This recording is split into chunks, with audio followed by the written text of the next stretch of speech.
The speed and trajectory of the global energy transition are now more important than ever. It's critical for both policymakers and businesses to balance the three energy system priorities of equity, security, and sustainability.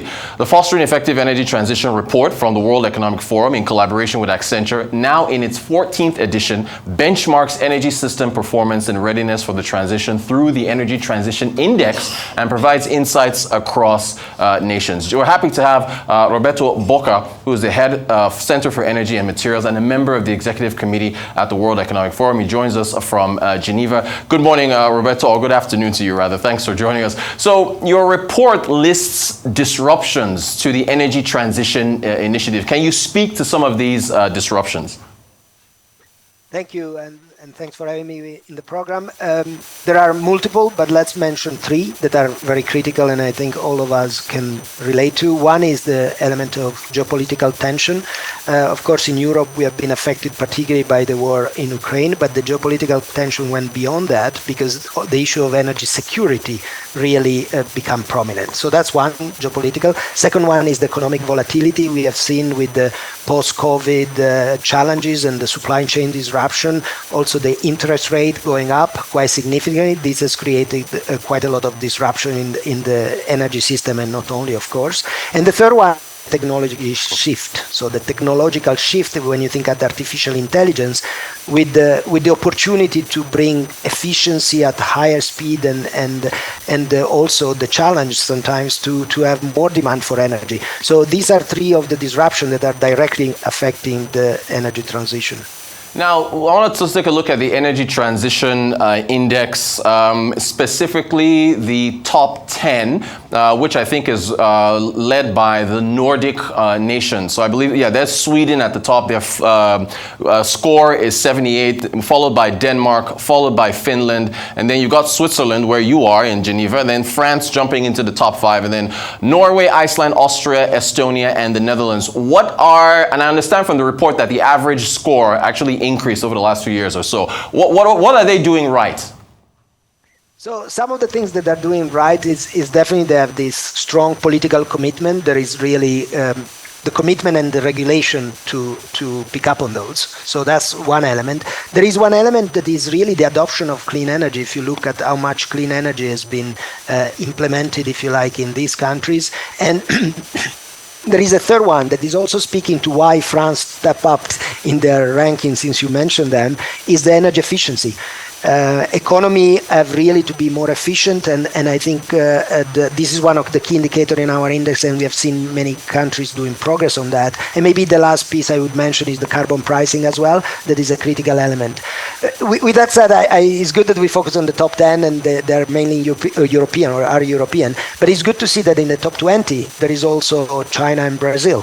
That and as you know, emerging economies as a fundamental issue on the impact on the energy transition, because that's where the demand will grow. So it's also great to see that both Brazil and China are very well positioned, and also India has done very good progress. All right, then the bottom 10, I guess, as far as their issues are concerned, is funding their main challenge, or is it a lack of political will? Looking at that, we've got Senegal, Zimbabwe, Pakistan, Nicaragua, Botswana, Mongolia, Mozambique, Tanzania, Yemen, and the Democratic Republic of Congo. So a lot of countries in emerging markets, and if anyone's curious, I think Nigeria is at 108, where I am here. So what's the challenge for these in the bottom 10?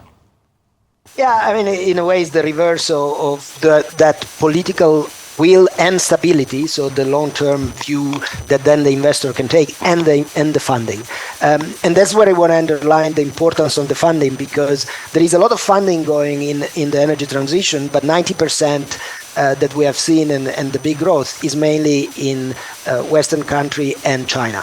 So it's not in the developing economies that, as I would suggest, is where the biggest demand growth will be. So in our work, we are suggesting that 6 times need to be invested more in emerging economies, 6 times what is invested today.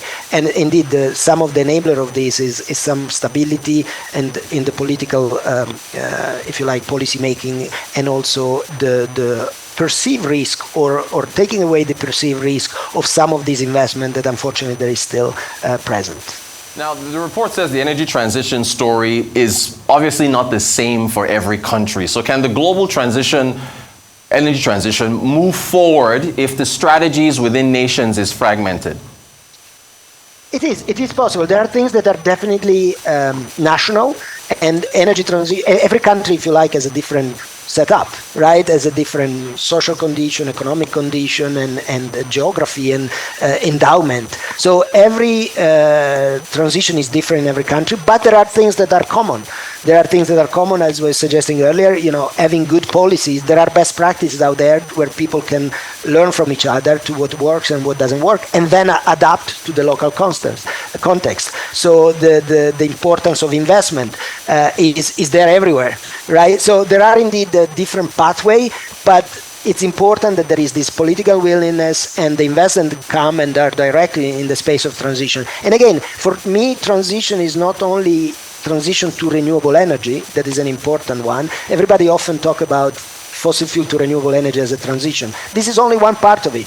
It's also looking at the current energy system and taking away emission from the current energy system, and it's also about energy efficiency, so how we look at the demand in a smart way.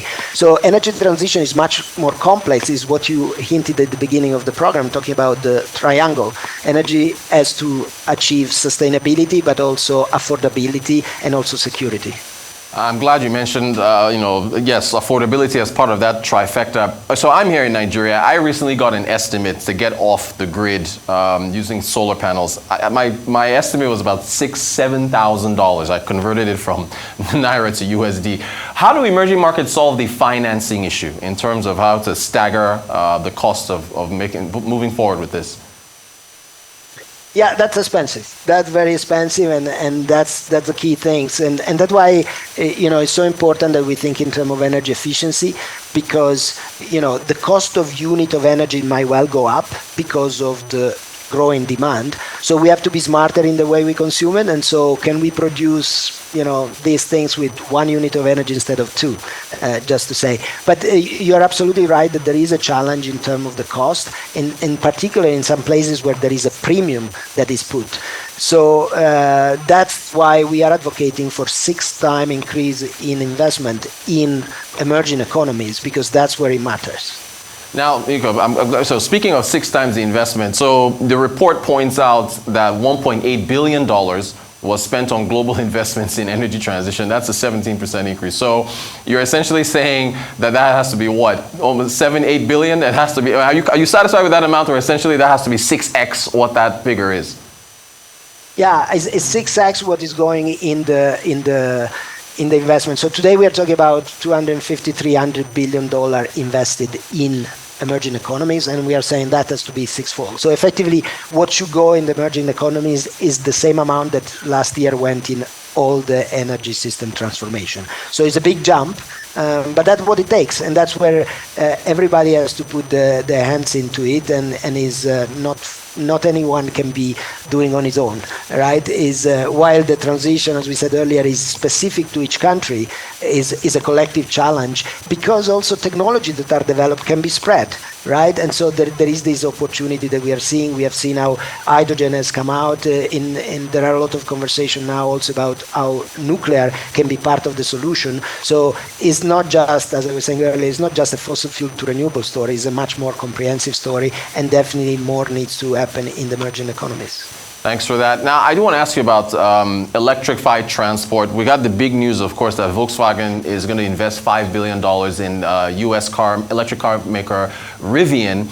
The report your report points out that of that $1.8 billion in global investments, much of that was in electrified transport. China is the largest market, accounting for over 1/3 of total investment, followed by Europe and the U.S. So China is contributing, but there's the geopolitical matter of facing tariffs from the U.S. and Europe. How are you all looking at that standoff and what it means for the wider context of the transition? Look, from my perspective, it might be controversial or not, but I think the one thing that China has done is taking down the cost of, in particular, solar panel, but also wind and batteries and so on. And so I think the world should benefit from those lower costs, while, because of the tension that you were saying, build on their own capabilities. So it's important that the supply chain are not only in one location because of the security issue, right? Diversification ensure more security, but it's also important that today we don't slow down. And this is the outcome of the report this year, is seeing that, yes, we are progressing, but we're still going not as fast as we should. And why is because also of this tension that you are referring to. So let's not mix the two issues. There are cheap solar panels, let's use them, deploy them, while some countries will want to build their own supply chains. Now, as far as what the main takeaway from the report is, in your view, is the global energy transition on the right path? What more needs to be done? What's the main takeaway for anyone that's going to read this report? Yeah, there are plenty of good news. There are very good news. In aggregate, though, the speed is not as fast as it should be. There are good news in sub-Saharan Africa, for example, and many of the emerging economies have closed the gap to the emerged economy. So that's good news. There are good news about more technology being deployed, more investment coming on stream, and so on. However, the pace of the transition, and when you think about the transition, is the three dimension of affordability and security together with sustainability. The pace of that is not that fast, and we have about 80+% of countries that have regressed in one of these dimensions, and that's the challenge that we are facing. Is not just being more sustainable, but we need to make it affordable and so secure as well, right? So the affordability is one of the key elements for this transition. So the key summary for this is good progress, but still too slow when we look at the comprehensive addressing of the energy transition.